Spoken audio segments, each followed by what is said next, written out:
我和江淮是从校园走到婚姻的少年夫妻，众人羡艳。结果婚后第5年，我在他手机里发现了他和其他女人的合照。我质问他为什么，他很平静地看着我：江江，那么多年了，我腻了，对不起。我没哭没闹，默默提了离婚。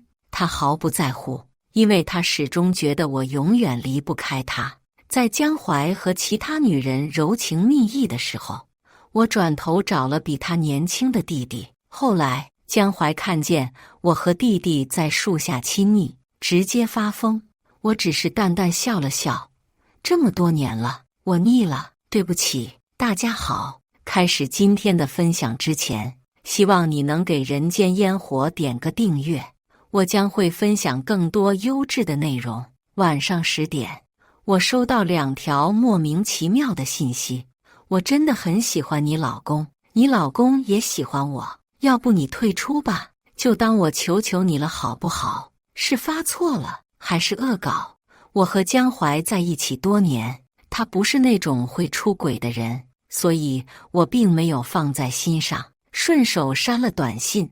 挂钟走到12点，江淮带着一身疲倦进来，看见我，他过来俯身在我额头落下一个吻。一瞬间，我好像闻到了女士香水味，但是江淮一触即离，我也没多想，或许是偶尔应酬沾染别人的味道也很正常。江江，我先去洗澡，你困了就先睡。他放下外套就要走开，我仰头在他嘴角落下一个吻。我不要，我要等你。也就是这个吻，我舔舐到了淡淡的铁锈味儿。江淮的嘴巴受伤了，伤在这个位置难免不让人多想。再联想刚才删掉的短信，浴室的水声哗啦啦地响起，江淮的外套就搭在不远处。我忽然产生了检查一番他手机的冲动。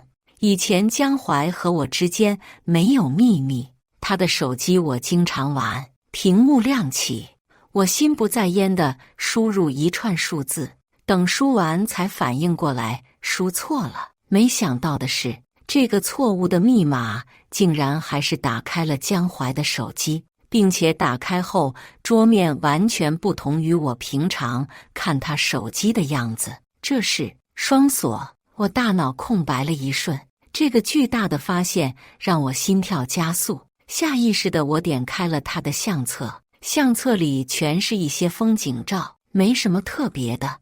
我的心渐渐放下来，甚至有些懊恼，我刚才竟然怀疑江淮。就在我打算锁上手机的时候，我看见了相册最底下一个没有命名的小相册，点进去，第一张照片就让我浑身血液逆流。照片上，江淮揽着一个女孩的腰，任意女孩肆意亲吻她的脸，口红沾到她的脸上，江淮也没有丝毫不开心。江淮洁癖严重，他不允许我涂口红亲他，不许我喝他喝过的杯子。但现在眼眶骤然酸了，往后翻了好几张，全是他们的合照。他们看塞北的雪，看长河落日，看极光，他们一起去过的那些地方，都是我曾经深深向往的。但是每一次我跟江淮说想去，都被他推了。而现在，我以为深深相爱的丈夫已经陪其他女人去看过了。江淮出来的时候，我早已将手机放回原位，被子盖过一半的脸，我眼泪还没干，脑子里一团乱麻。身后人贴了上来，我脑海里瞬间掠过刚才看见的照片。江淮，要不我们离婚吧？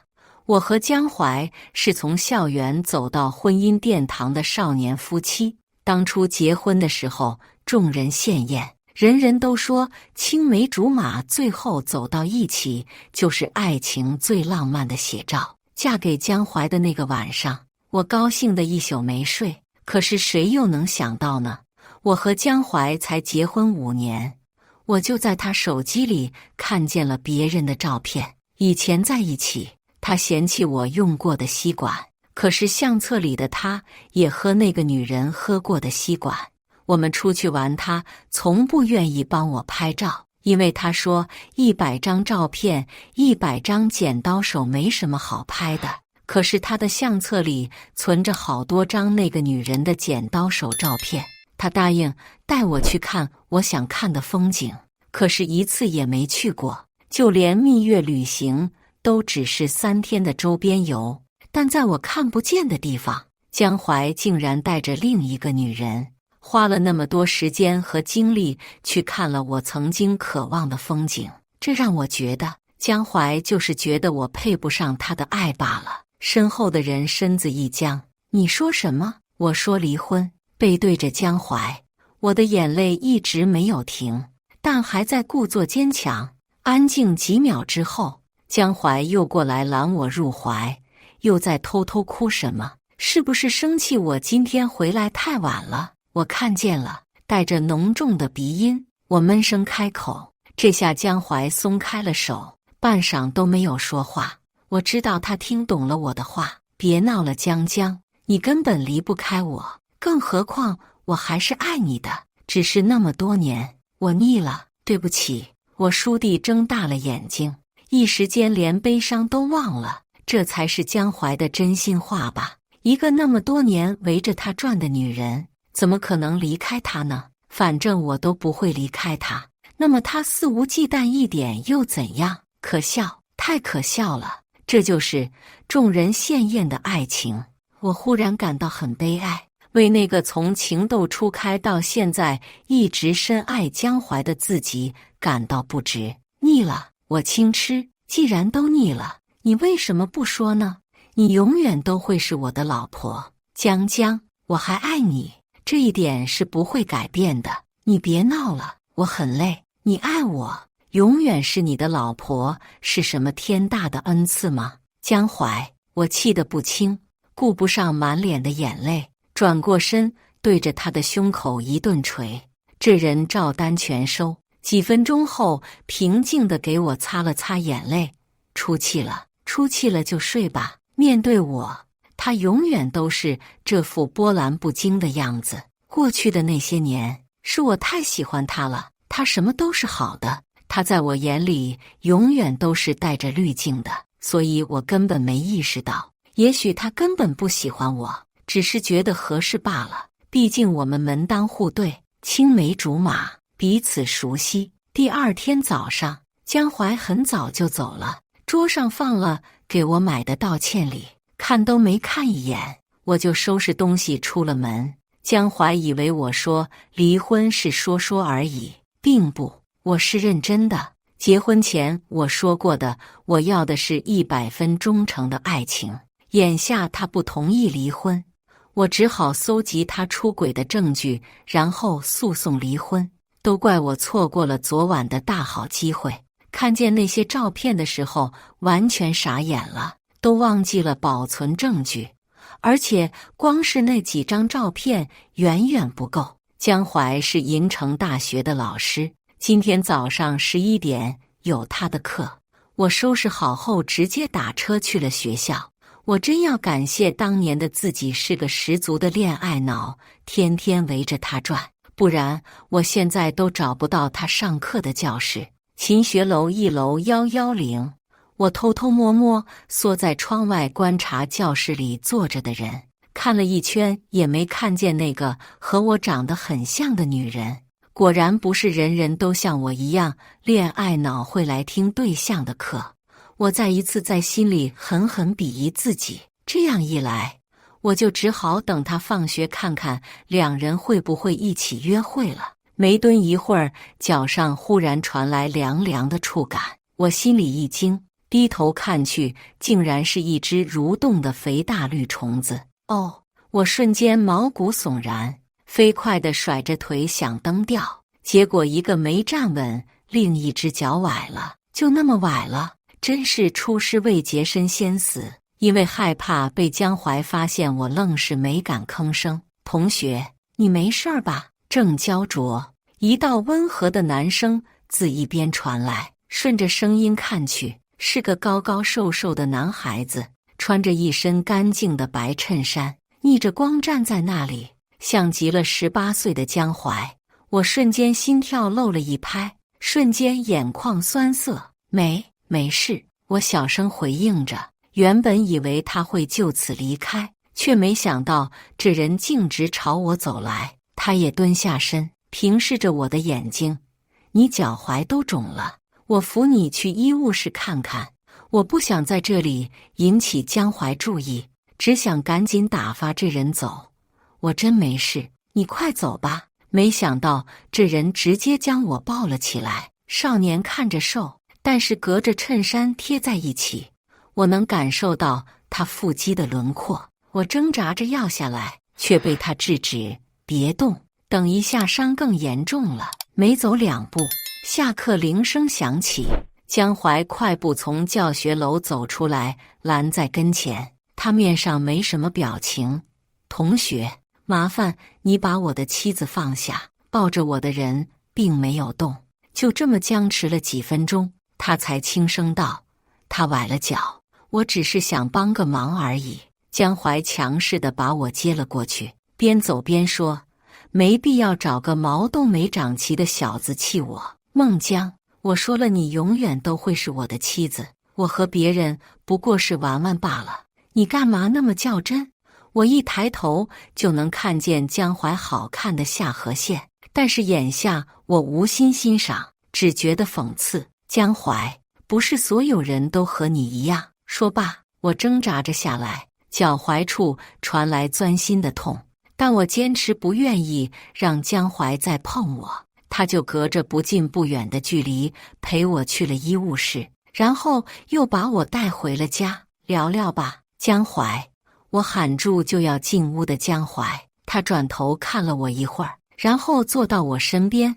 除了离婚，我都可以答应你。我要离婚，你都腻了，我们的婚姻还有存在的必要吗？我实在是不能理解这人到底在坚持什么。我爱你，只是做不到只爱你。江淮说完，定定地看着我。江，你别闹了，我知道的，你根本离不开我。离婚只不过是你想要套住我的借口罢了。我愣愣地听完江淮的话，直接气笑了，因为我从来没有意识到我喜欢了那么多年的人，竟然是个不折不扣的混蛋。正要反驳，江淮轻身上前一把搂住我的后脖梗，将我整个人带着朝他靠近。两人之间的距离越来越近，我能感受到他的呼吸近在咫尺。眼看着江淮的唇就要碰到我的，我忽然想起来那天晚上尝到的铁锈味，胃里一阵翻滚，我没控制住干呕起来。见我这样子，江淮终于放开了我，他眼里受伤的情绪一闪而过，片刻后又恢复宁静。他冷着脸：孟江，安安分分在家里做我的江太太，离婚你想都不要想。就在这时候，一阵突兀的电话铃声响起，江淮的表情终于好看了一点。他先是看看我，然后才接起电话。我们隔得很近，我一眼就看见了来电人的头像，就是那个看起来年纪轻轻、青春洋溢的女孩。没想到江淮还会给别人设置头像，呵，真可笑。没开扩音，我还是能听到女人隐隐约约的声音：阿怀哥哥，你在哪里啊？我出车祸了，对面人好凶，呜呜呜，你快来好不好？我真的好害怕。阿怀呀，叫得真亲密呢。以前热恋的时候，我也叫过这个称呼的。当时江淮一下就冷了脸，下次别叫了，我不喜欢这么亲昵的称谓。你别怕，妍妍在原地等我，我马上过来。江淮还在旁若无人地安慰着电话那头的女人。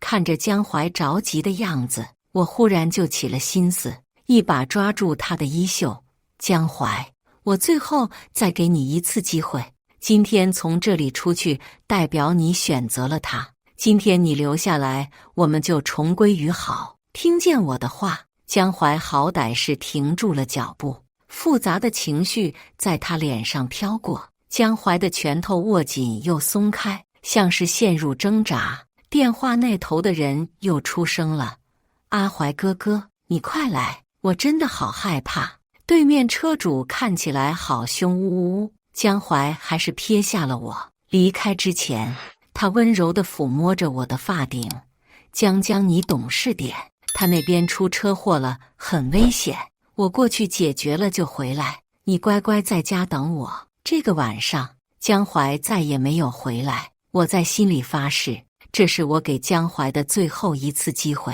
那个住在我心里好多年的江淮，那个10几岁意气风发的最好的江淮已经死了，死在我的青春记忆里。江淮前脚刚走，后一秒我就收到了一个陌生号码发来的短信：“你看到了吧？江淮他心里有我，我们是真心相爱的。你看看你都那么卑微的求他留下了，他还是为了我抛下你了，你干嘛不早点放手呢？不如你就退出吧。你的爱情已经可悲到需要你苦苦哀求他回头的地步了，还有继续的必要吗？”我依稀有印象，这就是那晚上给我发信息的号码。10几分钟后，这个号码给我发来了一张江淮匆匆赶到的照片，图上的他出了汗，头发也乱了，满脸担心，像极了我16岁的时候参加校运会摔了跤，他匆匆赶来。那么现在呢？他匆匆奔赴另一个女人，盯着那张照片看了很久，最后我把这2人都拉黑删除。想起来我那个有钱的好闺蜜，我迅速拨通她的号码：“木木，我想问一下，你有认识的那种厉害的私家侦探吗？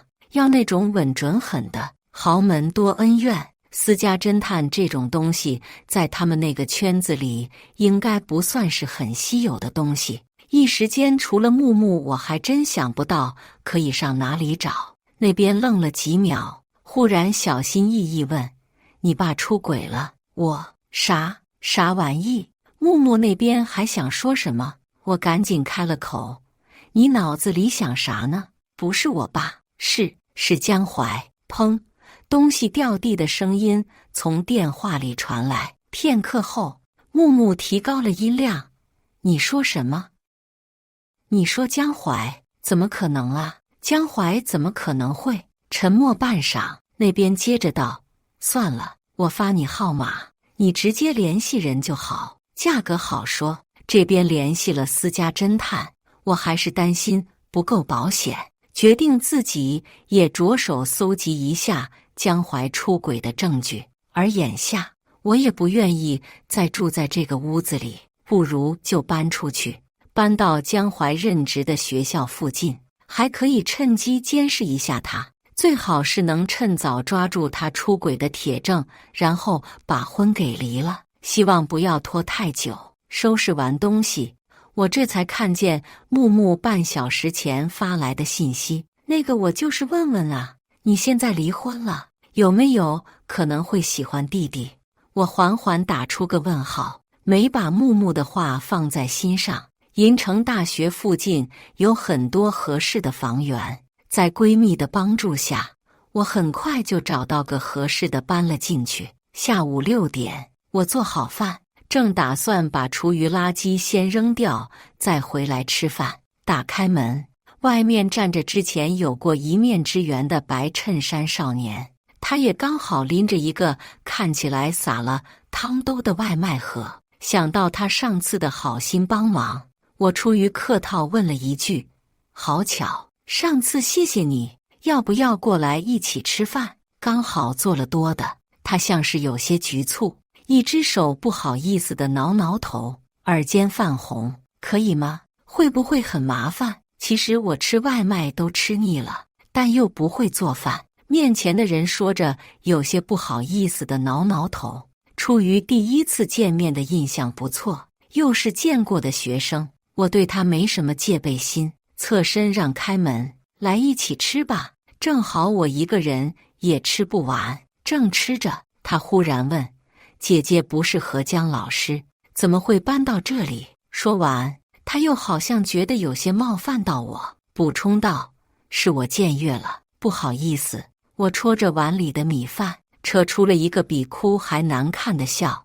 他出轨，我抓奸。这话一出，饭桌上氛围直接降至冰点。几秒后，他小声道歉：“抱歉，我不是故意的。不过如果姐姐有需要的话，我可以帮忙。”看他这么小心翼翼的样子，我心情也被安抚了一点。夹起一块排骨放到他碗里：“那认识一下，我叫孟江。”“好的，姐姐，我叫陆舟，是银城大学的学生，就住你对门。以后有什么事都可以找我帮忙的。”陆舟刚才叫江老师，那是不是说明陆舟和江淮认识？这样想着，我试探道：“你认识江淮？他是我们学校的任课老师，教授我们班的经济学。”原本还心情沉闷，一听到这个，我忽然就有了精神。他在你们班课多吗？你知不知道他在学校里有没有什么走得比较近的女生？上次在江淮照片里看见的女孩明显很年轻，说不定就是学校的。就算不是学校的，按照他挑衅我的那几次来看，也是个沉不住气的。那么他至少会来学校找江淮吧？看来我在这里租房子还真是租对了。一切准备就绪，就等小三出现了。姐姐是想抓奸吗？算是吧。对上陆舟澄澈的目光，我忽然觉得让他一个纯洁的孩子去办这个事儿，简直太不是人了。可谁让陆舟这妖巧就那么合适帮我监视江淮呢？想到这里，我这个万年抠门的人大气了点。要是能顺利拍下他出轨的证据，我给你1万块做报酬，只要能离婚，这些都是小钱。陆舟乖巧地应了。片刻后，小心翼翼地问：“我不要钱，我可以经常来姐姐这里蹭饭吗？外卖真的太难吃了。”姐姐手艺好好。少年的眼睛里全是大学生独有的清澈愚蠢。我想也没想，直接答应。我应该也就在这里住几个月，最多半年，我就不信还不能顺利把婚给离了。要是陆舟真的能帮到我，几顿饭而已，顺手的事，可以得到我的允许。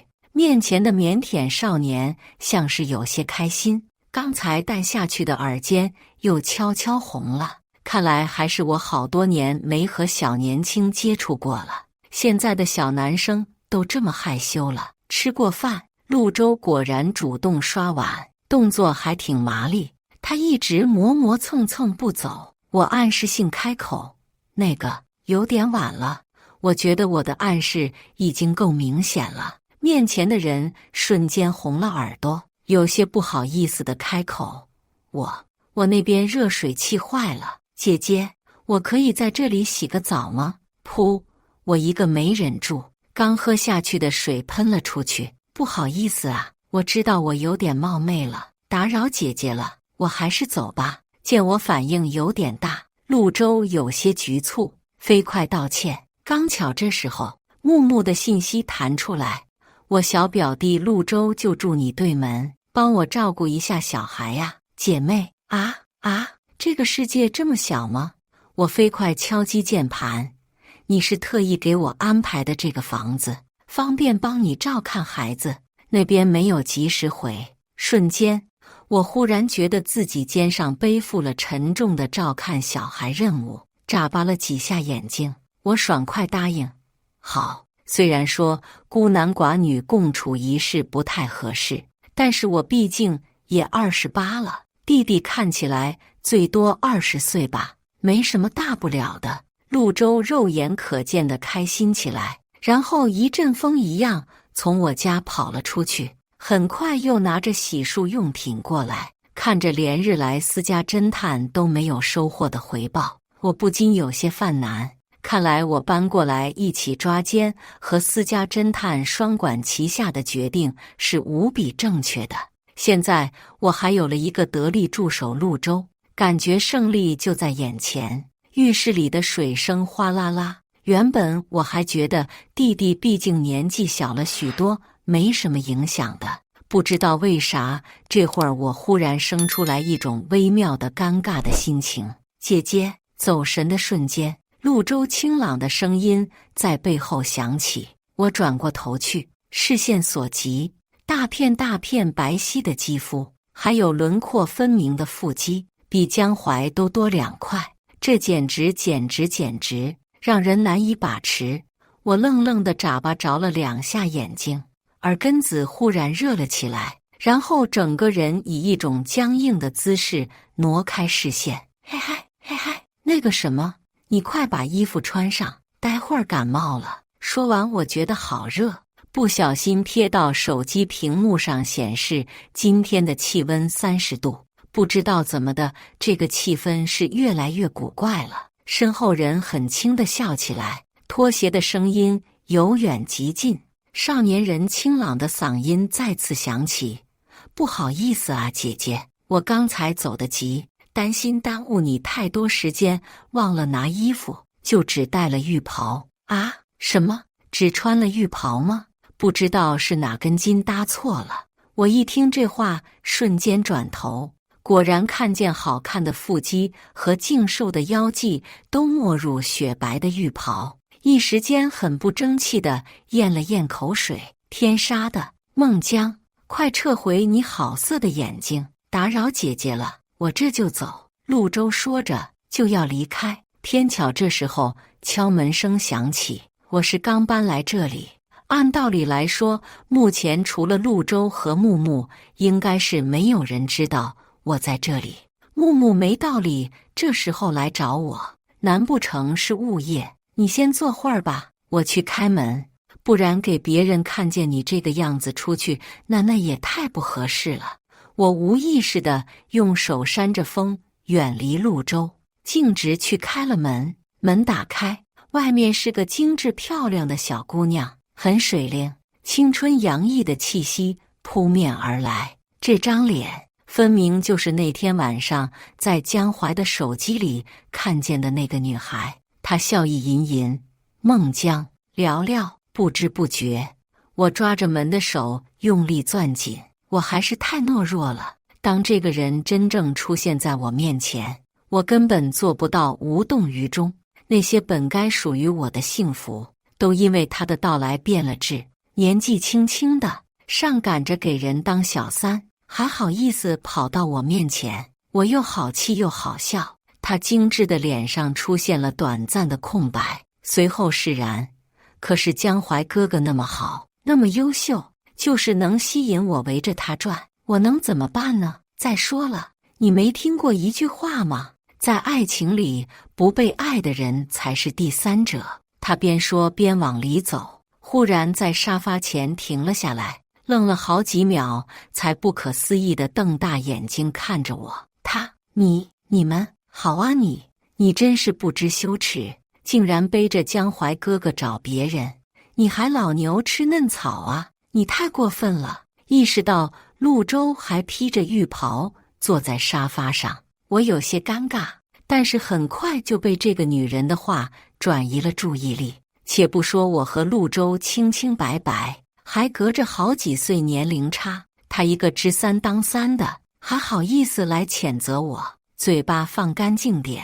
我正要发火，一边的陆舟站起来挡在我面前。这一瞬间，我甚至觉得面前这个女人是不是被江淮下蛊了，有一种真爱脑残粉的既视感。你那么喜欢江淮，就等着接盘吧，离婚在筹备了。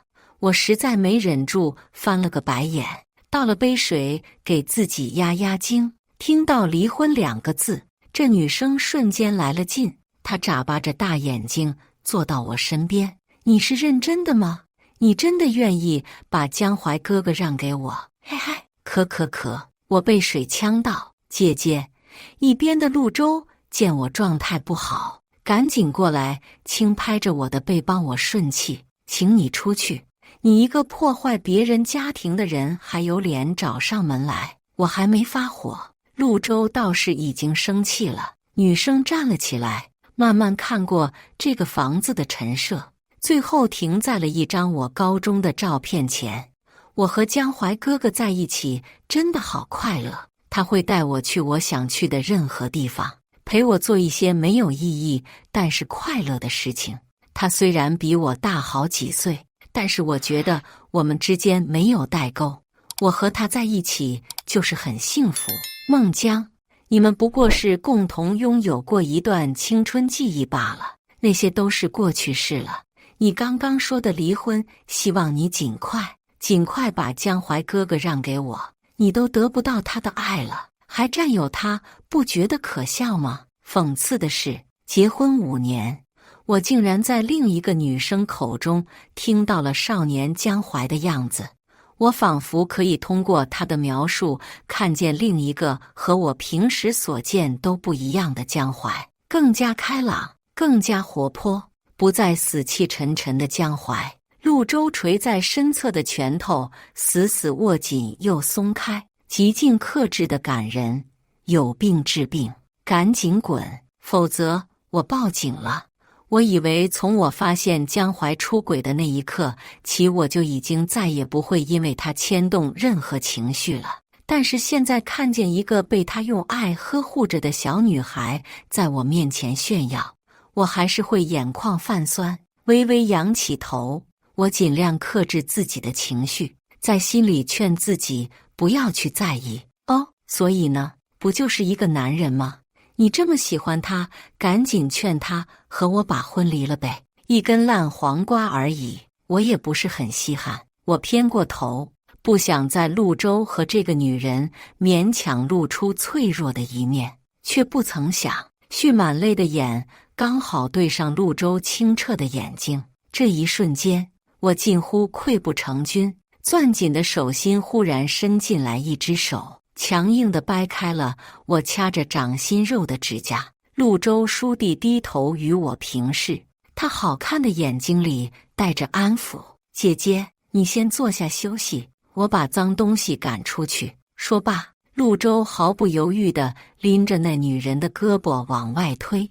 那女生还在大喊：孟江，你别以为你现在是他老婆，你就可以在我面前耀武扬威。你等着，我现在就去叫江淮哥哥跟你离婚。几天以后，我以为还得蹲好久的江淮竟然找上门来了。打开门看见是他的时候，我整个人都轻松了，试探道：你是来离婚的？江淮整张脸瞬间黑了。孟江，我们才是夫妻，你在婚内就和别人同居，你有顾及过我的感受吗？还是那句话，你自己是什么人，就以为别人都是那种人吗？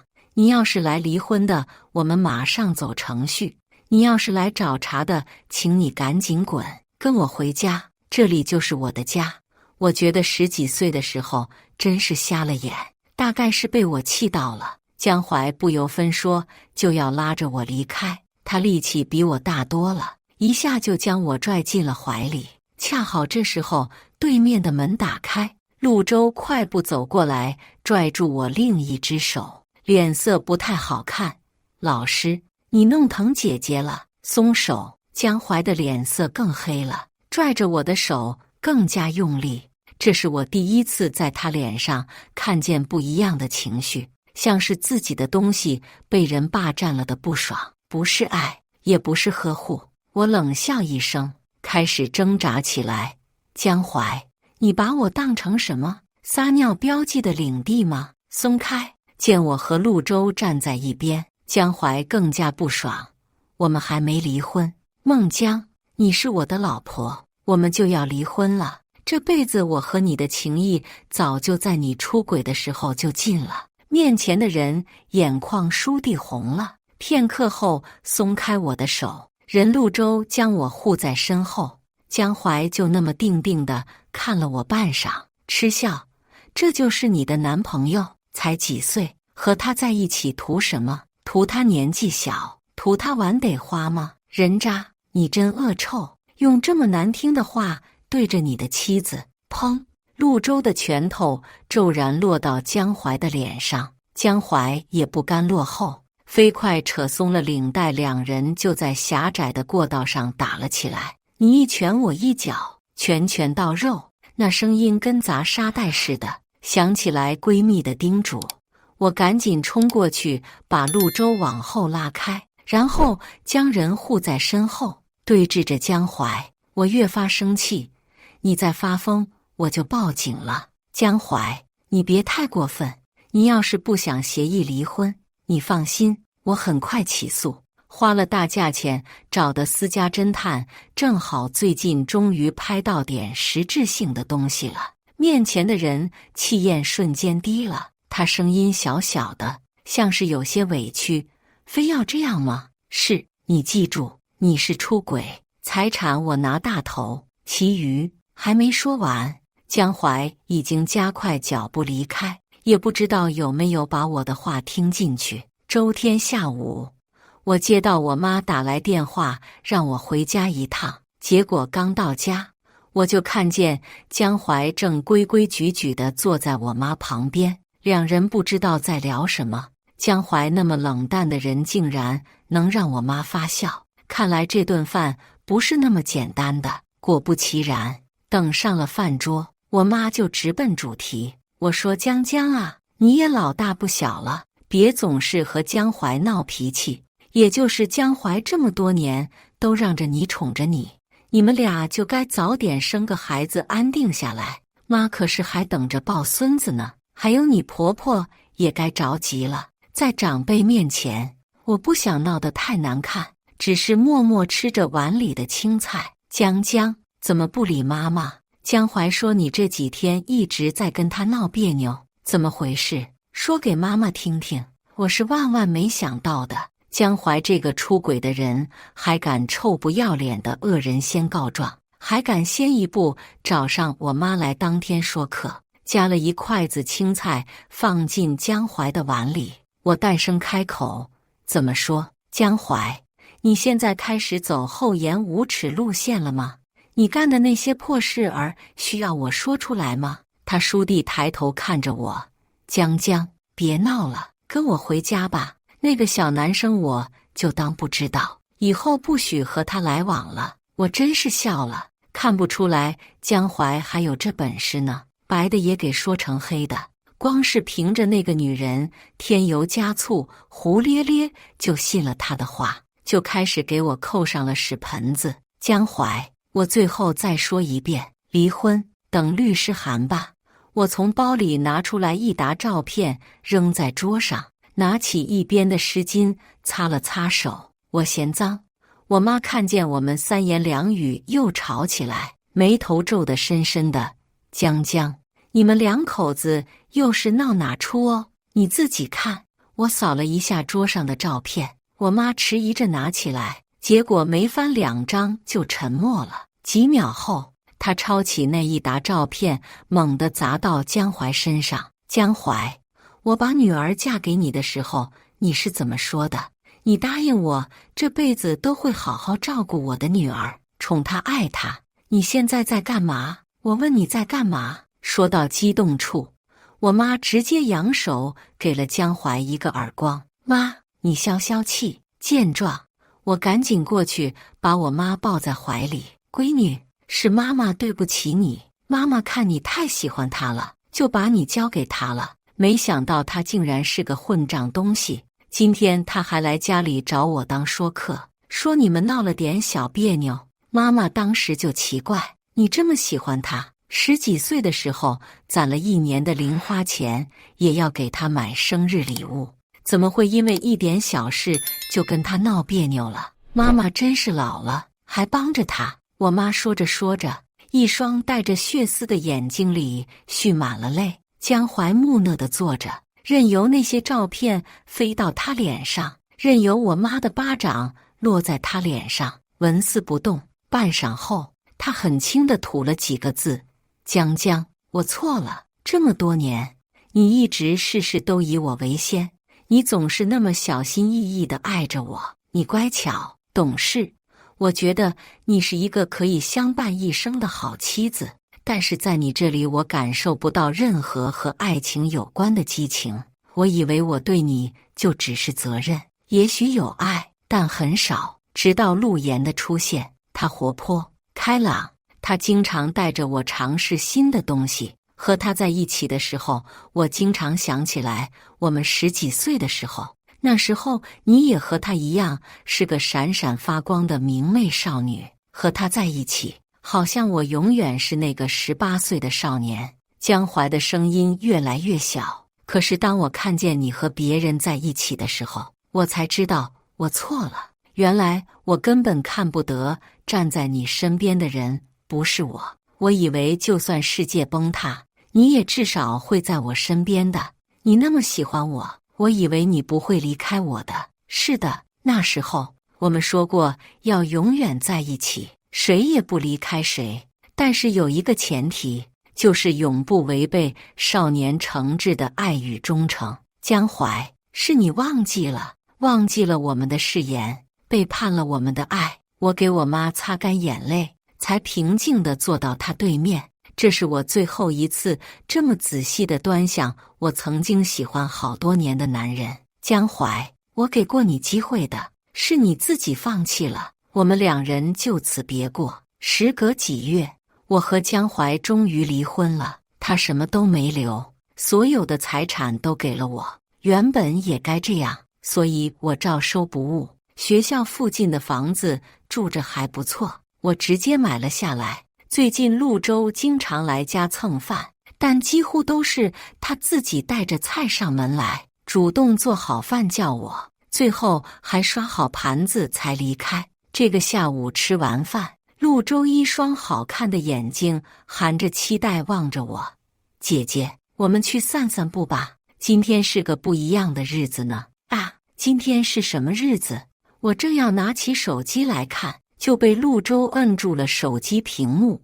反正今天就是特别，姐姐可以陪我一起下去散散步吗？也不是什么过分的要求，况且我也好久没出门呼吸新鲜空气了。走出小区，走上街道，我才发现今天人还挺多的，而且路边卖花的人好像格外多。没走出多远，一个拎着花篮的小姑娘凑上前来，哥哥给女朋友买束花吧，祝哥哥姐姐长长久久哦。啊，我们不好，谢谢，这个花篮都给我吧。拒绝的话卡在喉咙，我就看见陆周麻利地掏出手机，扫了1万块钱过去，然后把整个花篮都递了过来，送给姐姐。他的眼睛里盛满了路边昏黄的灯火，还饱含了期待。这么有钱的吗？我震惊之余，呆呆收下了一整个篮子的玫瑰。姐姐别动！陆周忽然出声，然后整个人倾身向前，距离越来越近。我能感受到他的体温，还有灼热的呼吸。他要干嘛？就在陆周的手碰到我头发的那一刻，我的脸颊几乎是零距离贴上了他的脖颈，好亲密的距离，周身起了鸡皮疙瘩。我有些不适应的要后退，却被陆周扶住肩膀。他温柔地在我头发上拨弄了几下。姐姐，其实我悄悄喜欢你好久了，我可以追你吗？啊，我，这都什么跟什么，没来由的。我想起来第一次在学校遇见陆周，木木问起我会不会喜欢弟弟，那么巧合的邻居。好家伙，木木你完了，你就这么把你的好闺蜜卖了。就是这一秒，陆周整个人骤然被拉开，我这才看见江淮不知道从哪个角落里跑出来，正死死揪着陆周的衣领，一向淡漠的脸上满是愤恨和隐忍。老师，请问你有事儿吗？陆周不慌不忙说起来，我也有好久没看见江淮了，他现在看起来好憔悴，像是很久没有好好睡觉了，胡子也没来得及刮。要是以前看见他这个样子，我得心疼好几天。可是现在我毫无波澜，甚至害怕他误伤了弟弟。松手！我把陆周往后拉了拉，冷眼看着江淮。江，你现在竟然会凶我了，你以前从来不舍得凶我的。江淮的声音里竟然带着委屈，整个人也不像以前那么高冷，真是活久见。但是眼下这个不同于往常的江淮，我没兴趣欣赏。你是不是真不要我了？我淡淡笑开。那么多年了，对不起啊，我腻了。看我要走。江淮拉住我的衣袖，轻轻地捏着，不敢用力，又不想松开。还记得你之前说过的话吗？你说我离不开你。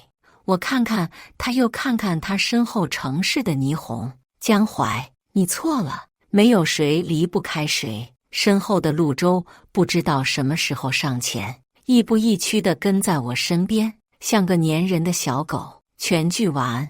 接下来是我们本期第2个故事。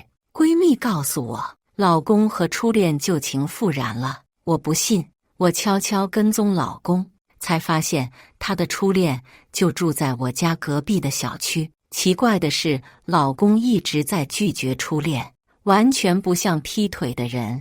那时我才意识到，闺蜜和老公有一个人在撒谎。记得那天我正在休年假，好闺蜜李如突然造访，我刚想问她怎么有时间过来，结果她进门的第一句话就是问我老公在不在家。我愣了一下，说他几天前出差了，现在还没回来呢。其实我本来想借着这次假期跟刘勋出去逛一逛，也顺便可以试一试能不能怀上孩子，但是他出差足足1个礼拜，这个计划也只能泡汤了。坐在沙发上，李如几次欲言又止，见他一副心事重重的样子，我笑着给他倒了一杯水。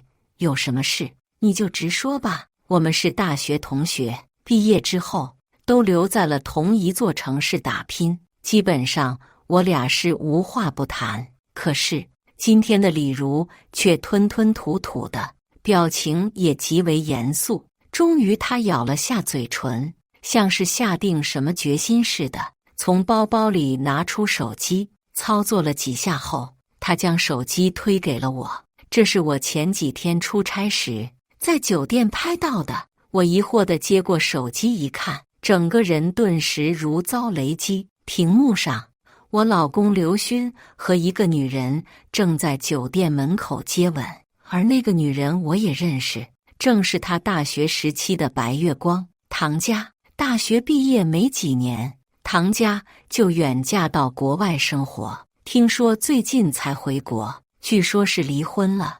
我们之前还在一起吃过饭，而且当时还加了她的微信。我知道这个女人是刘勋一直想的又没有得到的人，所以当时我想表现的尽量大度一点。而刘勋婚后一直对我很好，就连之前唐家主动的联系他都拒绝了，刻意和他拉开了距离。可现在看到这张照片，我心里对刘勋的信任动摇了。难道他们真的旧情复燃了？李如的安慰，我是一句都没听进去。我仔细回想着3年来的婚姻生活，点点滴滴都是那么清晰。我不相信刘勋会背叛我。我跟刘勋是通过相亲认识的，他的条件不错，又很细心体贴。我们交往半年后就闪婚了。结婚之后，他做得比之前更好，大事小情都不用我来操心，几乎是事无巨细地照顾我，而且每逢节日，他都会给我准备惊喜，简直就是模范丈夫。难道3年内积累的感情和信任，他一点也不在乎了吗？我疯狂地给刘勋打电话，想要求证。就算我相信他，但眼泪也不争气地流了下来。我想问问他，这一切到底是怎么一回事？可是任由我一遍遍地打过去，刘勋的手机始终都处于关机状态，似乎在向我证明这是真的。你打算怎么办？李如一脸担心地看着我。怎么办？我抬起了头。我必须得找刘勋问个清楚。他说需要什么帮助，让我第一时间联系他，但是千万不要冲动，凡事先跟他商量一下。我看了一眼他不停闪烁的手机，知道他还有事。把他送走之后，我的脑袋里乱糟糟的，甚至还在心里不断地给刘勋找借口。或许他只是一时鬼迷心窍，或许这一切都是唐家故意而为之。毕竟刘勋这3年来一直对我都很好。我再次拿起手机，当先点开了刘勋的朋友圈。他最近的朋友圈发了一张酒店的照片，配的文案是：老婆大人，酒店的床很软，我等你哦。接着我又点开了唐家的朋友圈，第一条朋友圈的图片是一处风景，配的文案却是：真想就这样一直躺在你怀里。而他们的地址都显示为世家酒店。我颓然地垂下了手臂。这2条朋友圈似乎是印证了我的所有猜忌，就算我再怎么不愿意承认，但事实就摆在眼前。那他们在一起多久了？我紧紧地握着手机，我感觉自己的尊严被他们2个在肆意践踏，我的身体忍不住颤抖起来。我想到了离婚，这似乎是我最好的选择，但这样也未免太便宜了他们，让他们没羞没臊地生活在一起，而我狼狈离场。凭什么？就算是老娘要离婚，也绝不能让他们好过。只是现在我去责问刘勋，他一定不会承认，更会有无数个借口搪塞我。就算有李如给的照片，他也会说那只是一个误会。我要找到他们在一起的证据，我要让他们无话可说。也不知过了多久，刘勋的电话打了过来，他的声音一如往常般温柔。亲爱的，刚刚在开会，给我打了这么多电话，有什么急事吗？开会是跟你的白月光在床上开会吧？我紧紧地握着手机，强压着满心的愤怒。你什么时候回来？现在我心里想的全都是跟他离婚。我今天下午就能到家，晚上咱们一起去妈那儿一趟。他今天生日。你今天怎么了？怎么声音有些怪怪的？他现在80%是已经跟唐家做完了恶心的事了。退房的刷卡声从手机里传来，我把心头的火气往下压了压。回来再说吧。我几乎是一字一顿地吐出这几个字，我尽量不让他感觉到异样，因为我现在很是期待，当我把所有能证明他出轨的证据摆在他面前的那一刻，他的脸上又该是何种表情。我紧紧地攥着手，不用去照镜子，我知道我现在的样子一定很狼狈。电话才刚刚挂断，就再次响了起来。拿起手机一看，是我婆婆打来的。她跟我说要我先过去帮她准备饭菜。我的脑海里全都是刘勋和唐家在床上翻滚的样子。我只是淡淡的应了一声，这已经是我现在最好的涵养了。我知道他是长辈，但更重要的原因是现在还不到撕破脸皮的地步。挂了电话，我洗了把脸，化了个淡妆，将状态调整到最佳，我才起身出门。我刚到婆婆家楼下，就看到她抱着邻居家的孩子扫了我一眼，阴阳怪气地说道：这小孩就是可爱呀，可怜我这半截身子入黄土的人了，也不知道什么时候才能抱到孙子。我知道她是故意说给我听的。这3年以来，我和刘勋一直都没有孩子。也正因如此，我婆婆就一直对我横挑鼻子竖挑眼的，说我不会生养。我脸上没有一点笑模样，只是淡淡的问了一句：要上楼做饭吗？她斜着眼睛看了我一眼，没好气地说道：帮我把东西提上去吧。她说着话，就提着满满登登的东西朝着楼上走。我强压着心头的怒火，跟在她的身后。那全都是些营养品，看起来很昂贵，应该是刘勋给他买的吧。我俩上了楼，才一进门，他的电话就响了起来。他电话的声音很大，就算是没点开免提，我也能听清楚里面传来的声音。阿姨，我是唐家，知道今天是您的生日，我特意在国外给你买了一些东西，你都收到了吧？我婆婆笑眯眯地说：收到了。她倒是开心了，可我却死死地捏着手里的菜。我被一张照片闹得两手空空的上门，可她是什么身份？难道就不知道避嫌吗？我婆婆瞥了我一眼后，便钻进了厨房。聊了很久之后，她从厨房端出一大碗汤药来，递到我面前，冷言冷语地说道：这是我找老中医要来的方子，你把药给喝了，你们就一定能怀上孩子。要是唐家的话，肯定不会这么费劲。气死了，他居然拿我跟唐家比，这意思不就是我不如他吗？他那么好，你怎么不让他当你的儿媳妇？我不喝。别说这东西有没有用，就算是这东西真的是灵丹妙药，我现在也没有了跟刘勋生孩子的打算。他却是一副气不过的样子，开始阴阳怪气起来。就算是养个老母鸡，还得下蛋呢。你不给我们刘家生个大胖小子怎么行？我越听越气，他这是把我当成他们家的生育机器了。我一把推开了药碗，啪，药碗掉在了地上，摔个粉碎。而就在这时，门被打开，是刘勋回来了。他的手里还提着一个精致的套盒，是化妆品。看到这个曾经和我同床共枕3年的男人，我的心头顿时一紧。婆婆就宛若找到了主心骨似的，来了个恶人先告状。儿子，妈没用，又惹甜甜生气了。我只是给她熬药喝，结果她非但不领情，还把碗给摔了。看着地上摔碎的药碗，刘勋皱着眉头冲我走了过来。我已经做好了他发火的准备。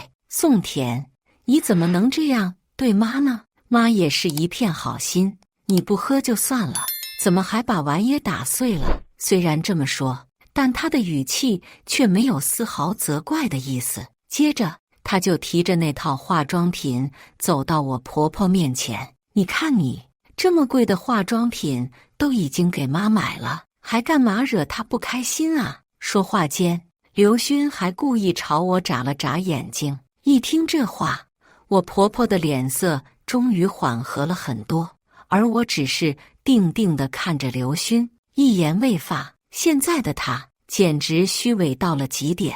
吃完饭，我们一起回到了家里，而他的手机一直都没停过，消息电话如同是轰炸一样。我抬头看了他一眼，谁呀？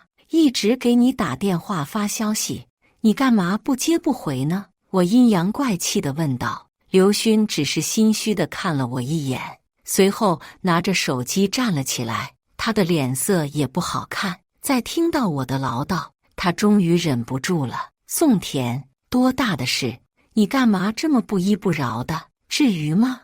我为了升职的事情闹得够累的了，你还给我添乱。累是因为跟唐家在床上折腾的吧？我的忍耐早已到了极限。就在我快要爆发的时候，刘勋却拿起外套转身就走。行了，你别说了。他连头都没有回，只是丢下一句晚上去应酬，可能不回来了，然后砰的一声关上了房门。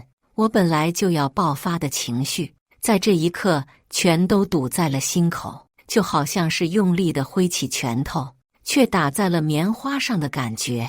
我抓起旁边茶几上的杯子，用力地摔在地上，这是我唯一能够发泄的方式。我抱着腿蹲在地上，哭得撕心裂肺。我以为他会跟我解释清楚，但是刘勋的态度让我心里仅存的那点幻想瞬间消散。这时，上司给我来了个电话，说是之前的一个策划案没有通过，要让我赶紧修改出来。我感觉整个人都快炸了，才刚刚没有跟刘勋发泄出去的情绪，在这一瞬间全都涌了上来。我哭着找来了笔记本，结果开机没反应，气得我直接就把它摔在了地上。坐在地上良久后，我还是爬起来去了刘勋的书房。虽然我现在还很气他，但为了保住饭碗，我只能强忍着怒意打开了他的电脑。电脑开机，微信自动登录，是刘勋的账号。我下意识的就想关掉，可这时微信界面上一个备注为唐家的好友吸引了我。我鬼使神差斑点的开了聊天界面。我送给阿姨的礼物收到了吧？后面是一连串害羞的表情，而刘勋的回复却很是坚决，下次不要再送了，我怕我老婆会误会。我不断的网上翻着记录，一直都是唐家在主动，刘勋一直在拒绝，显然是我误会了刘勋，他一直都在坚守着我们婚姻的底线，而唐家才是罪魁祸首，他一直在挑拨着我们两个的关系。宋田平时工作那么忙，能跟你参加公司的升职酒会吗？不如我陪你去吧，放心，我绝对不会丢了你的面子。不过这些都不是重点，我看到了他新发来的几条消息。刘勋，我病了，恐怕不能跟你出去了，要不你来我家吧。刘勋居然出去见他了，只是随后他的消息撤回了，又发来一条消息，要不你还是别来了，别让你老婆误会，我不想因为我让你和你老婆之间产生矛盾。之前电话信息狂轰乱炸，不就是为了让我误会的吗？现在又这么说，这分明就是又当又立，绿茶做派。愣愣地看着这些消息半晌，我居然不那么生气了，相反，我完全冷静了下来。他越是这样千方百计地让我误会，就越说明他还没有达到目的。我把脸上的眼泪擦干，无论如何，我都不能让他得逞。这时又有2条新消息发了过来，我就住在你家隔壁的小区，要不你还是过来吧。隔壁小区，我居然不知道唐家回国之后居然就住在我的隔壁。没再多想，我立即动身前往隔壁小区。我躲在暗处，已经看到了刘勋的身影，他在一个住宅楼下站着，似乎在等什么人。不多时，一个身穿睡衣的女人就出现在了他的面前。她的身材很好，一举一动都有风情万种的感觉，是唐家。之前的种种猜疑又一下子涌上了心头，可刘勋冷冰冰的声音一下把我拉回了现实。唐家，自从你出国之后，我们的关系就已经结束了，请你以后不要再来打扰我的生活。我心中的疑虑在这一刻瞬间消散，唐家好像根本就不在意这些。他撩了一下额前的头发，一举一动之间都在显示着自己的魅力。我知道这些年你心里一直都有我，而我的心里也一直都很遗憾，毕竟当年我们那么好，只是一直都没有突破到那一层。现在我只是想弥补这个遗憾而已。我一直站在原地，双手紧攥，连指甲刺进了肉里都不自知。都是成年人，谁能听不懂唐家话里的意思？只是我不知道，当刘勋面对这种不需要负责的诱惑时，他又有多强的抵抗力。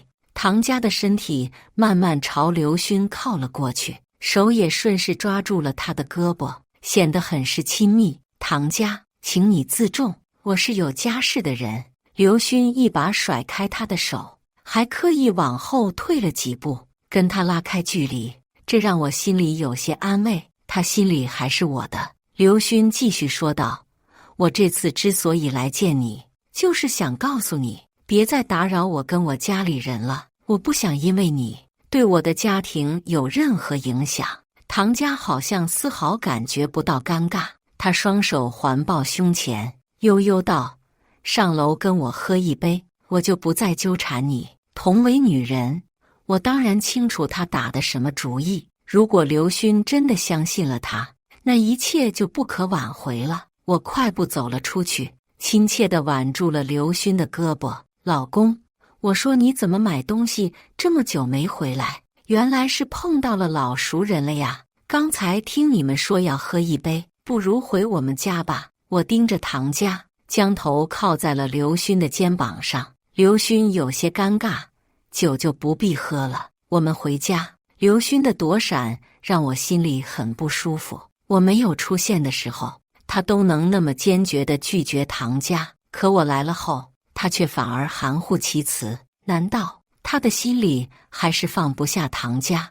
我不甘心地回头看了他一眼，但唐家却拿出手机朝我晃了晃，嘴唇微动。他分明是在说：“咱们走着瞧。”我和刘勋一前一后进了家门。我气愤的是他的态度，他明明是去见唐家了，却非要说是有应酬。虽然他拒绝了唐家，但是总要给我一个解释吧。可他却好像这些事情都没有发生一样，转头就进了卫生间，就好像是故意不跟我解释一样。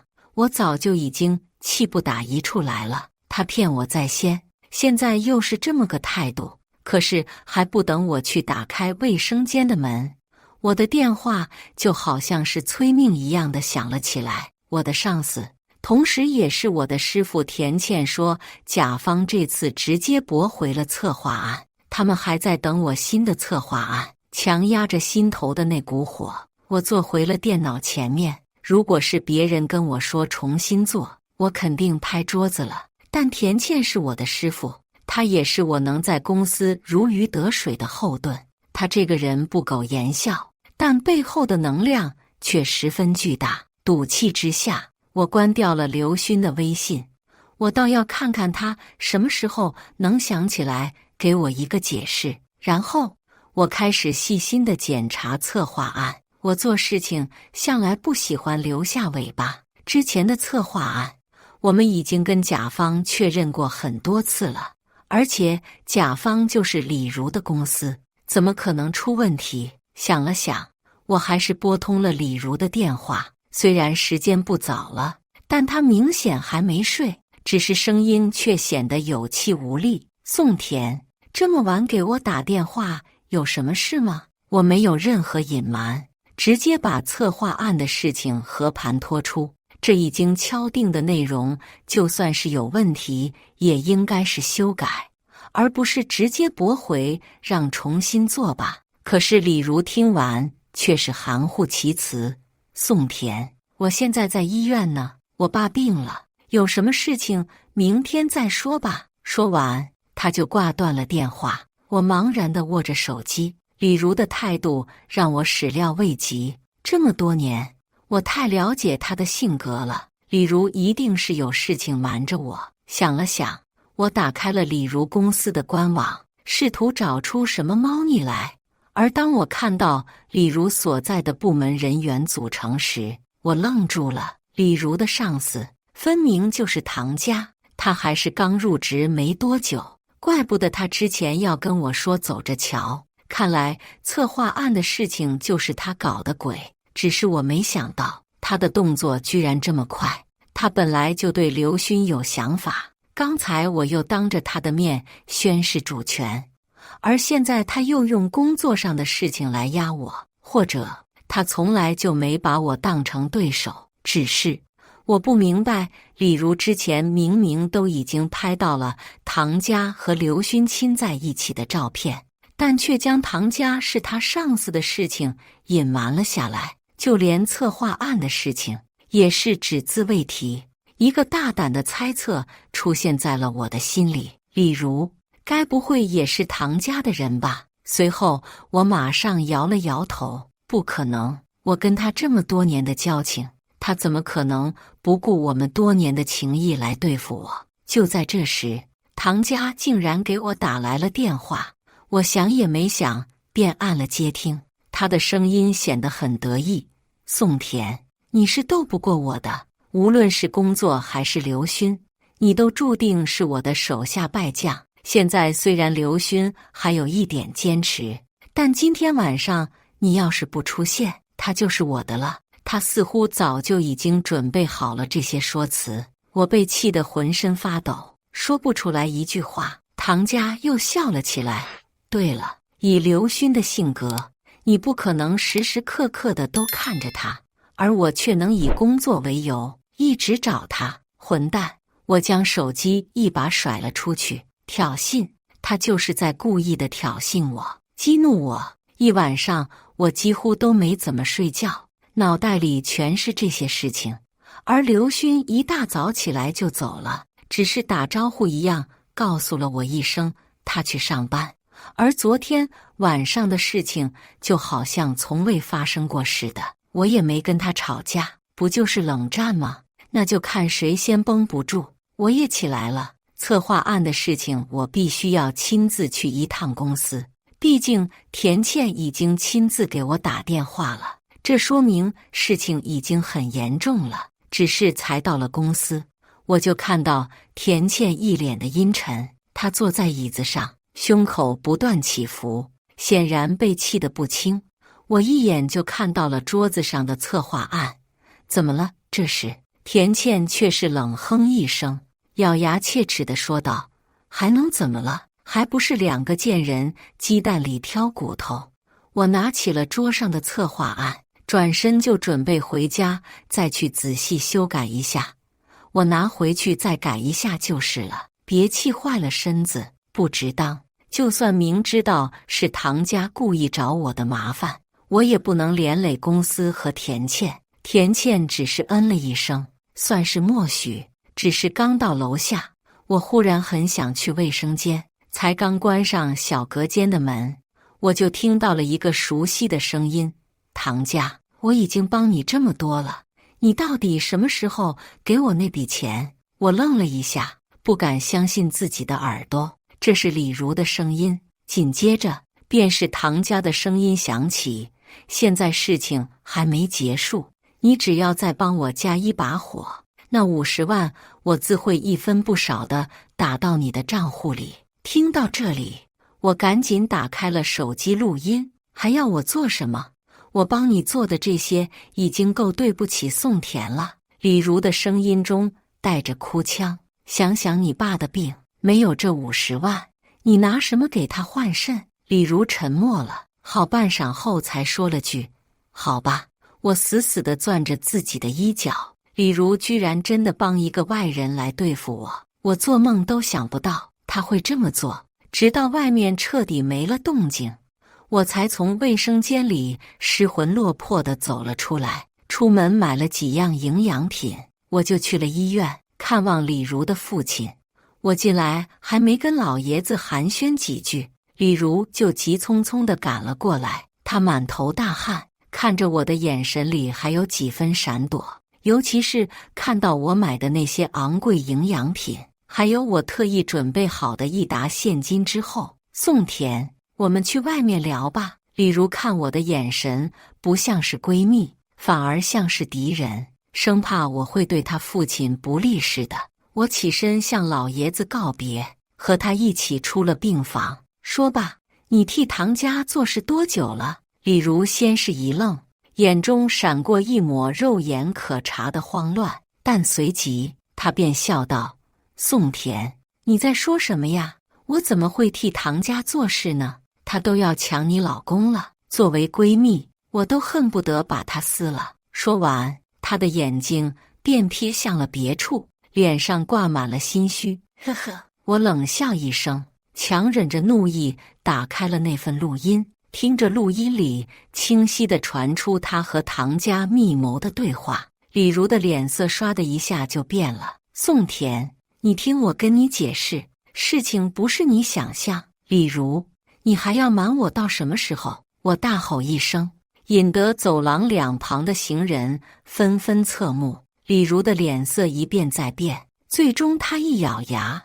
拉着我就往楼下走去，一直到出了医院的大门，她才停了下来。她满脸愧疚地看着我，坦然道：宋田，对不起，那些事情都是他逼着我做的，我也没办法。但你也知道，我父亲这病需要换肾，我想留下这份工作赚钱。果然，他早就是唐家的人了。而他嘴里说的那些事，显然并不是只有策划案这一件事。例如家里的条件一直都不好，这点我很清楚。但是我不明白，他有难处为什么不能跟我说，反而要帮着一个外人来对付我？唐家都逼着你做了什么？我问。此时此刻，我的心里如同针扎一样疼。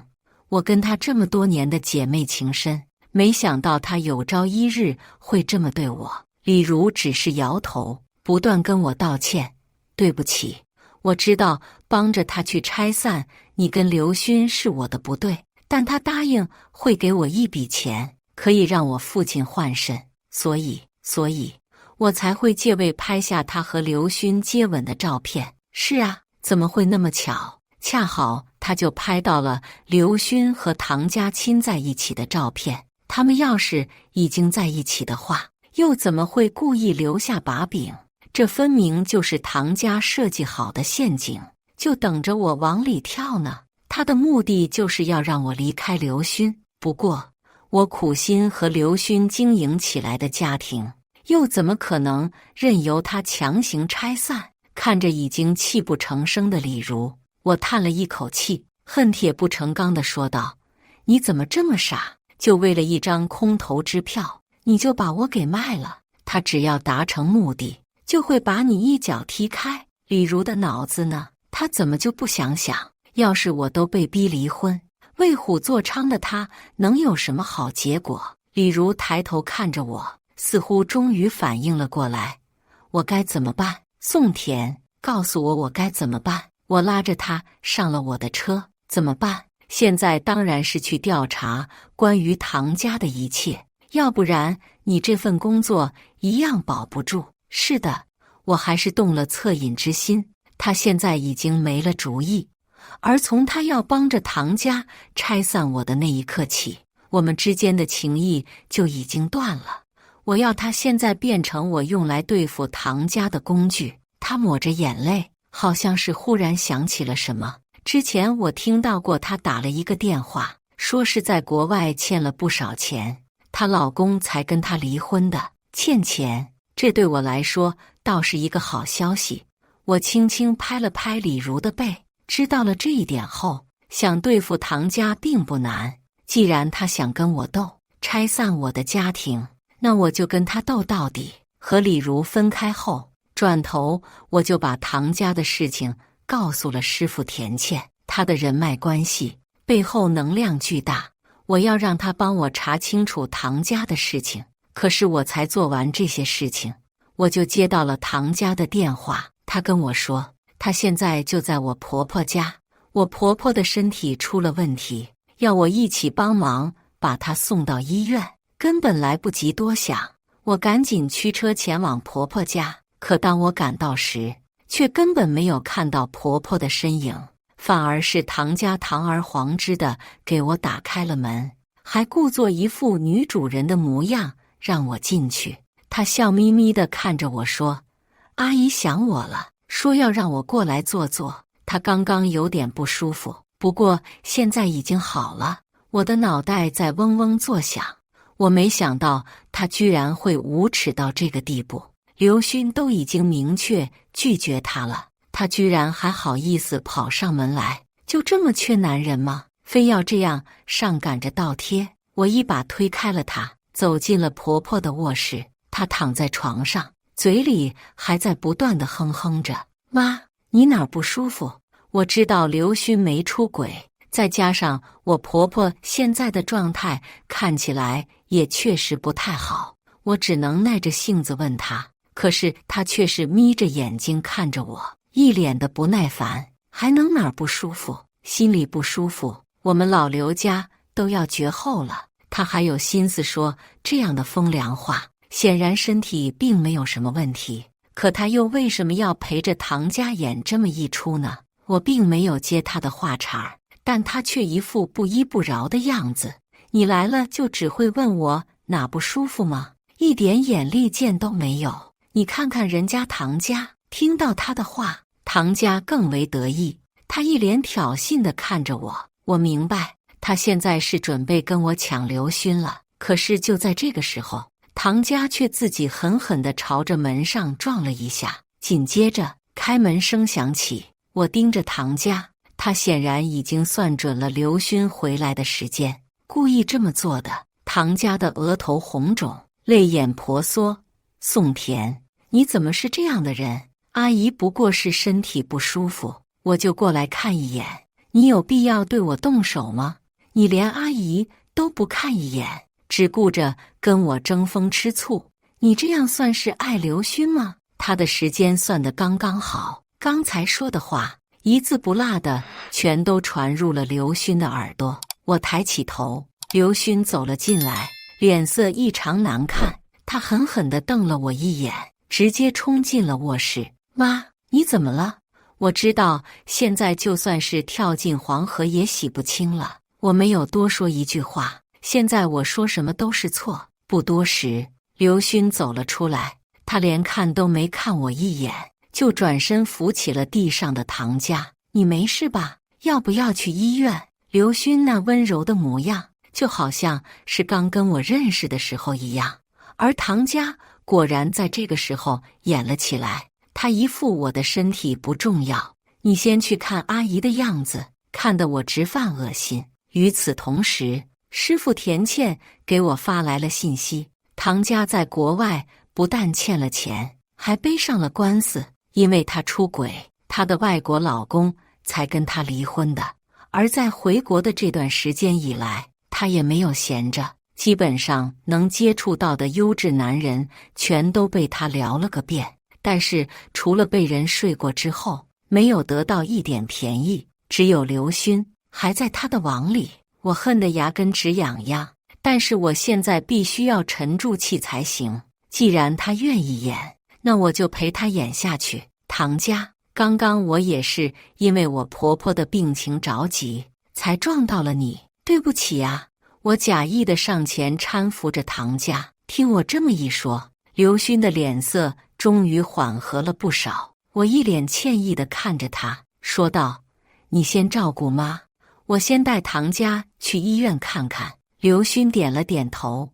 我特意朝卧室的方向看了一眼。刘勋虽然对唐家的所作所为一无所知，但我婆婆可不是，她可是亲眼看到刚才发生的一切了。既然他们都喜欢演，那我索性也演上一出。我忽然佯装着恶心的样子，朝着卫生间就快步跑了过去。我捂着肚子，一个劲儿地说肚子疼。我还蹲在卫生间，但是我的婆婆却从床上起来了。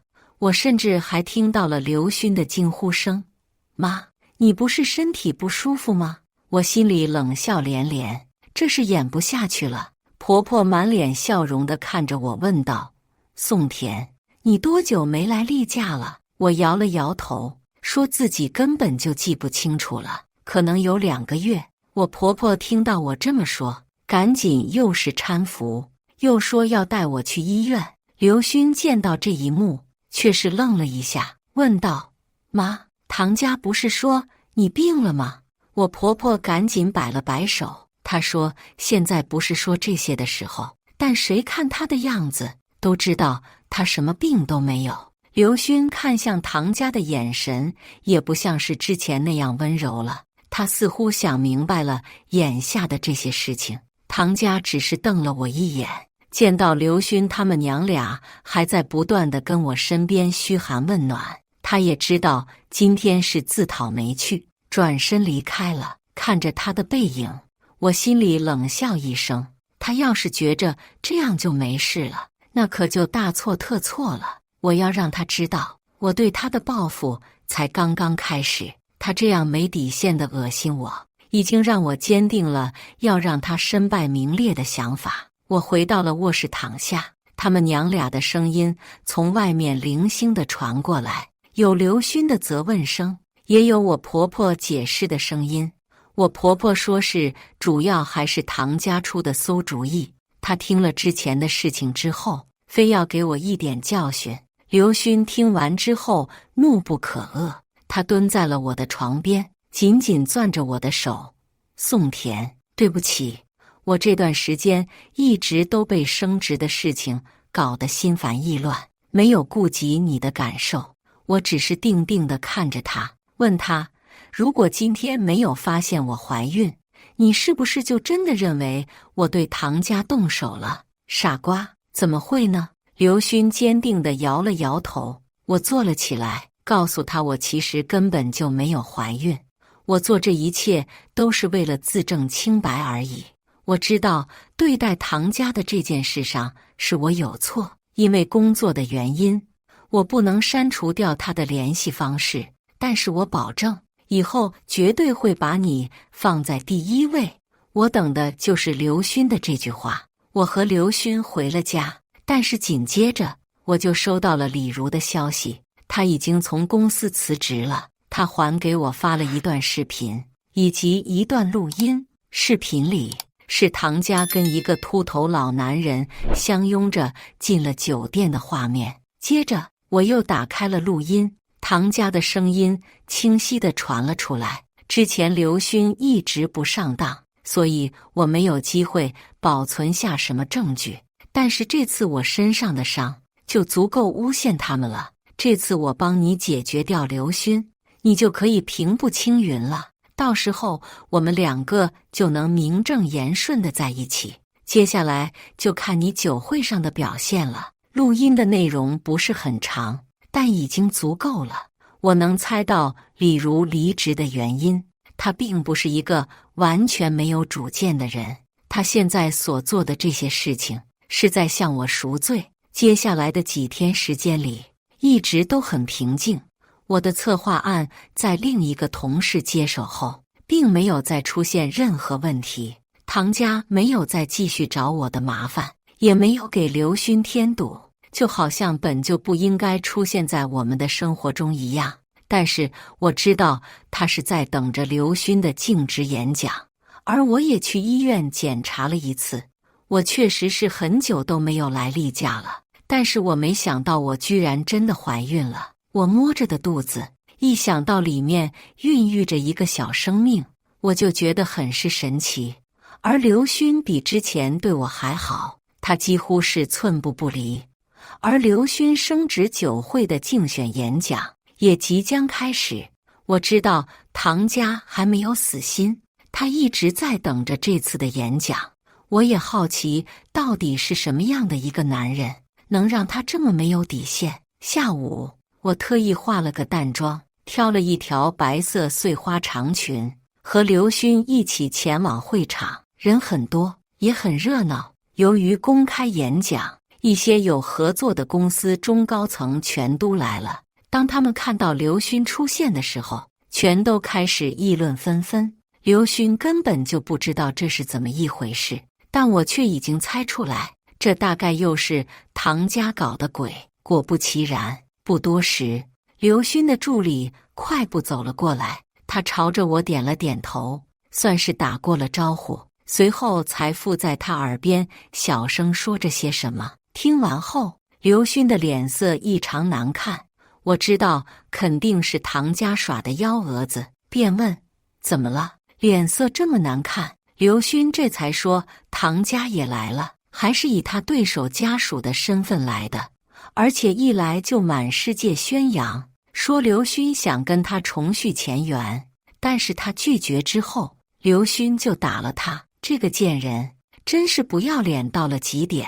我看着刘勋不断起伏的胸口，我知道他也被气得不行，我这才把之前的资料、视频和录音全都发在了他的手机上。他诧异地看着我，一脸的不可思议。我只是对他笑了笑。诧异过后，刘勋转身又和助理交代起了什么。终于，演讲开始了。和刘勋竞争的对手当先走到了舞台中央，唐家挽着他的手臂，一副极其亲密的样子。而看到我的时候，他还示威一样，朝着我扬了扬下巴。他一定以为他赢定了吧。男人开始了演讲，而台下一个肥胖的秃头男人为其叫好的声音最大。我看了他一眼，那就是李如给我视频里跟唐家亲密进入酒店的人。老婆，我请你看场好戏。这时，刘勋忽然笑眯眯地看着我。就在我不明所以的时候，舞台上麦克风的声音消失了，取而代之的是一段清晰的录音，正是之前唐家说要陷害刘勋的录音。本来还在演讲的男人脸色瞬间沉了下来。这次演讲竞选酒会来的人很多，这件事情一出，影响会有多恶劣，谁都清楚。但这还不算完，就在刘勋的对手走向了工作台的时候，视频已经播放了出来，是唐家和那个秃头男人的。本来还不可一世的唐家，猛然将头转向了我，他的那张脸近乎扭曲。这样的视频，这样的录音出来之后，他基本上就没办法在公司混了。牵扯到兄弟单位的竞选，他还用心如此险恶，就算公司最后还留着他，他也必将难堪大用。但这一切本来就是他自找的。我抱着肩膀，笑着看着唐家，他一直以为自己的心思深，一直以为我斗不过他，殊不知为母则刚。我举起了手里的手机，朝着他晃了晃。接下来才是我和他之间的事情。田倩给我的那些消息，我分别甄选了出来，他出轨的照片、欠债的账单，全都整理了出来。现在我更是用一个陌生的号码发进了工作大群里。唐家也收到了这条消息，他的一张脸阴沉的要命，他近乎疯狂地朝着我扑了过来，那样子要多狼狈有多狼狈。不用想，他也知道这事情一定是我做的，但是他根本没有证据。我学着他之前的样子，不断往后退，一副吓到不行的样子。这时，刘勋却挡在了我身前，他对着唐家吼道：“你要对我老婆干什么？我警告你，你给我老实点！”我知道刘勋是在用实际行动告诉我，他已经彻底放弃了曾经心中的白月光。我只是淡然地看着保安把唐家狼狈地拉出了会场，心里终于松了一口气。他已经身败名裂了，这个圈子已然没有他丁点容身之地。鉴于刚才一系列的闹剧，刘勋顺其自然地打败了他的竞争对手，他欣然接受着所有人的祝贺，但看向我的眼神之中却是多了很多东西。他显然知道，要是没有我，他还拿不下这一次升职的机会。我并没有挨到酒会最后，我知道自己的身体情况，只是我才刚刚离开会场，唐家的电话就打了进来。我冷笑道：“怎么，事情到了现在这个地步，还有什么要跟我说的吗？”唐家似乎已经接受了自己失败的事实，他的声音里带着几分解脱的意思。这一次你赢了，你是胜利者。胜利者？我摇了摇头，谁都不是胜利者。要不是他非要闯进我的生活，我也没必要费尽心思的去捍卫我和刘勋的婚姻。为此，我也失去了闺蜜李如。尽管挽回了刘勋，但这一切并不值得。之后很长一段时间，我都没有了唐家的消息。听说他借职务之便获得了一些不当得利，因为这些事情，他被所在的公司告上了法庭。我只是叹了一口气，善有善报，恶有恶报，不是不报，只是时候未到。